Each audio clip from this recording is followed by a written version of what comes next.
అయోధ్యలో ఈ నెల 22వ తేదీన రామ్లల్లా విగ్రహానికి ప్రాణప్రతిష్ఠ చేయనున్నారు. అసలు ప్రాణప్రతిష్ఠ అంటే ఏమిటి? హిందూ శాస్త్రాల్లో సనాతన ధర్మంలో ప్రాణప్రతిష్ఠకున్న ప్రాముఖ్యత ఏంటి? ఇప్పుడు తెలుసుకుందాం.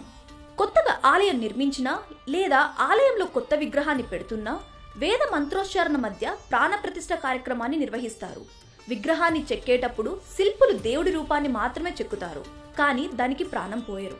అందుకే శిలను విగ్రహంగా మలిచిన తర్వాత సంప్రదాయబద్ధంగా ప్రాణప్రతిష్ఠ కార్యక్రమాన్ని నిర్వహిస్తారు. ప్రాణ్ అంటే ప్రాణమని, ప్రతిష్ఠ అంటే స్థాపన అని అర్థం.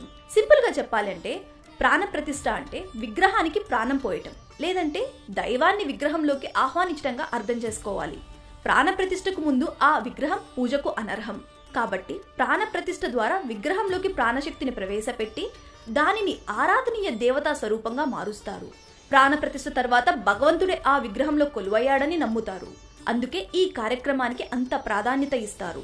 రాయిని లేదంటే లోహాన్ని ఉపయోగించి విగ్రహం తయారు చేస్తారు. ఈ క్రమంలో వాటిని చేతులతో కాళ్ళతో పట్టుకోవాల్సి వస్తుంది. మరి అలాంటప్పుడు దేవుడి విగ్రహం అపవిత్రం అవుతుంది కదా. అందుకే ప్రాణప్రతిష్ఠకు ముందు ఆ విగ్రహానికి పవిత్ర గంగాజలంతో స్నానం చేయిస్తారు.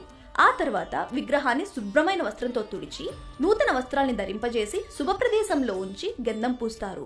బీజాక్షర మంత్రాలు పఠిస్తూ విగ్రహానికి శక్తి రావడానికి వివిధ రకాల హోమాలు, యజ్ఞాలు, జపాలు, వాస్తు పూజలు శాస్త్రోక్తంగా నిర్వహిస్తారు. పంచోపచారాలు చేస్తూ ప్రాణప్రతిష్ఠ పూర్తి చేస్తారు.